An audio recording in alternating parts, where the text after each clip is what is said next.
हमारा भारत विश्व गुरु बन गया है। क्या बात कर रहे हैं? चंद्रमा के साउथ पोल पर पहुंच चुके हैं और हमारा भारत बहुत ही तेजी से विकास की ओर जा रहा है। सब चंगासी। लेकिन ग्राउंड रियलिटी कुछ और ही बयान कर रही है। इस ठंड के अंदर ये बच्चे बिना चप्पलों में जाते दिखाई दे रहे हैं। हमारा देश कितनी तरक्की कर गया, कितना आगे बढ़ गया, यह इस बात पर कभी डिपेंड नहीं करता कि उस देश की इकोनॉमी क्या है, लेकिन यह इस बात पर जरूर डिपेंड करता है कि वहाँ के सबसे निचले तबके के बच्चों को क्या मिल रहा है, या जो सबसे पीछे रह गए हैं उनके लिए सरकार ने क्या कुछ किया है। अगर सरकार इन्हें बेसिक फैसिलिटीज और बेसिक सुविधाएं, इंफ्रास्ट्रक्चर भी अगर प्रोवाइड नहीं करवा पा रही, तो हम यह ढिंढोरा पीटना या तो बंद कर दे भी हमारा देश विश्व गुरु बन रहा है, या फिर हमें इन बच्चों की ओर भी देखना पड़ेगा। इतना बजट क्या इन बच्चों को चप्पल तक नहीं दिला सकता, यह जरूर सोचना पड़ेगा।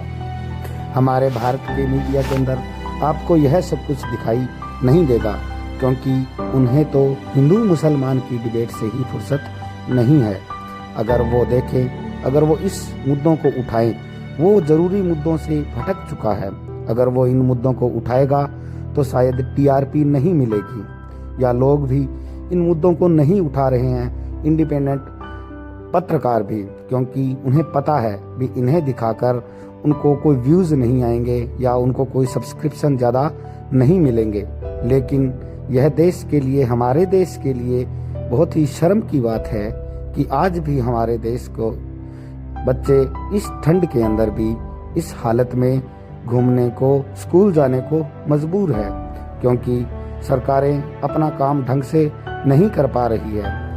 और हम लोग भी, हमारे भी कुछ खास फर्क नहीं पड़ रहा। इसका मतलब ये भी है एक, अगर हमारे फर्क पड़ रहा होता तो सरकारों को ये काम ज़बरदस्ती करवा सकते हैं हम, लेकिन हमें क्या, हमें किसी से क्या लेना देना, हम तो हमारे मज़े से जी रहे हैं। लेकिन एक बार अपने बच्चों को इस जगह पर रखकर सोचना आप कि क्या यह सही हो रहा है, ऐसा होने देना चाहिए, या कोई फर्क नहीं पड़ रहा अब हमारे, क्योंकि हम तो गोदी मीडिया की बातों में आ रखे हैं कि भाई भारत तो विश्व गुरु बन चुका है अब तो। लेकिन विश्व गुरु की जो बजट है, जो चीज़ें हैं, वो कहाँ जा रही है।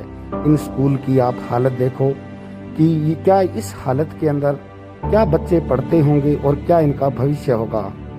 ना ही तो यहाँ की बिल्डिंग में कोई आपको दिखाई दे रहा होगा कि बिल्डिंग भी कैसी है, और साथ में बच्चों की हालत भी आपको दिखाई दे रही होगी। यह जनवरी का महीना है, ना कि जून का महीना। जिस हिसाब से ये देखो, टीचर लोगों ने, सारों ने स्वेटर और सब पहन रखा है, लेकिन बच्चे आपको दिखाई दे रहे होंगे। कृपया करके आप इस और जो व्यक्ति आपको इस वीडियो में स्वेटर पहनाते हुए दिखाई दे रहे हैं, उन भाई साहब का नाम है रविराज। वो एक समाज सेवी है। वो चंदा देने को तो कहीं भी देकर अपना बड़ा बड़ा नाम लिख सकते हैं, लेकिन उनसे इन बच्चों की तकलीफ नहीं देखी गई, और उन्होंने अपने पैसों से इन बच्चों को स्वेटर बांटी। अगर सब कुछ हमें ही करना है तो फिर सरकारें बड़े बड़े पोस्टर लगाकर क्यों अपना बखान कर रही है। और इतने पैसे जब हमारे सरकारों के पास है, कभी 9,000 करोड़ की मूर्ति बना दी, कभी 13,000 रुपये विजय माल्या लेकर भाग गया, और कभी सरकारों ने कॉरपोरेट के लोगों के इतने टैक्स माफ़ कर दिए, तो क्या थोड़ा सा बजट इन बच्चों तक नहीं पहुंच पाता? क्या यही है हमारा आर्टिकल 21 जो बोलता है राइट टू